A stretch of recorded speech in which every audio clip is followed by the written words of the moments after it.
Well, that's an example of just how deranged the ruling class in the United States has become.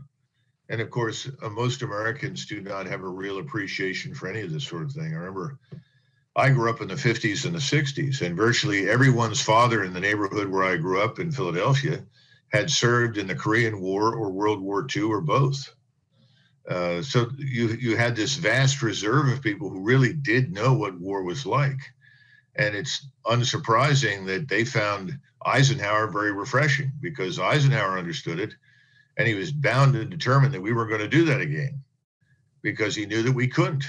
We also forget that when we were on the winning side, if you will, in World War I and World War II, we sort of tipped the balance in both cases against the opponent, Germany or Japan. But we weren't alone. And we're largely alone now, because if you look at the so-called European allies, these are not major allies anymore. The British Empire is gone. The French Empire is gone. They're very small forces.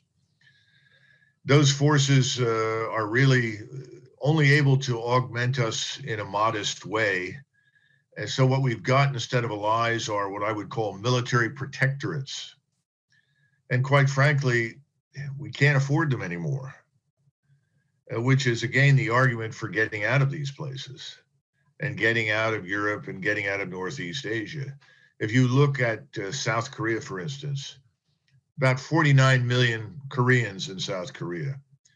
They are, I think, 10th or 11th in the world in terms of overall scientific industrial power and capacity. They outstrip Russia dramatically. There are 140 million people in Russia. There are only 49 people in South Korea, and Russia is an economic dwarf when it stands next to South Korea.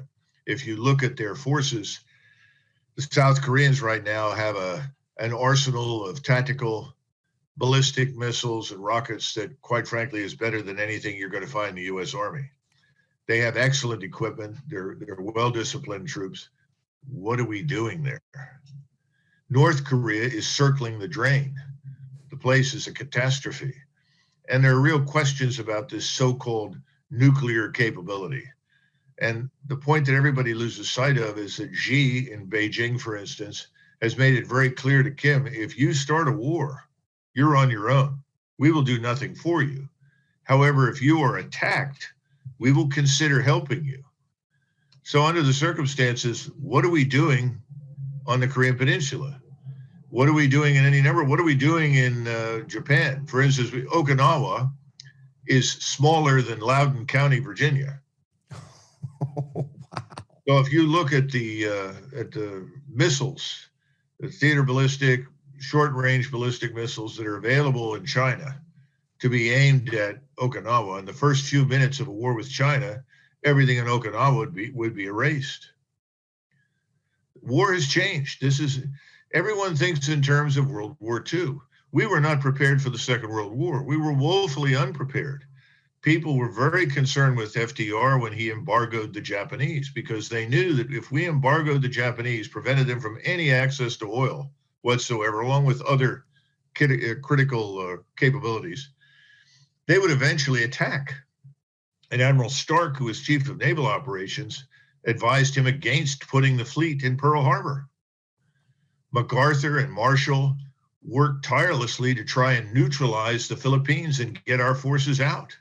We weren't prepared for a war in the Pacific.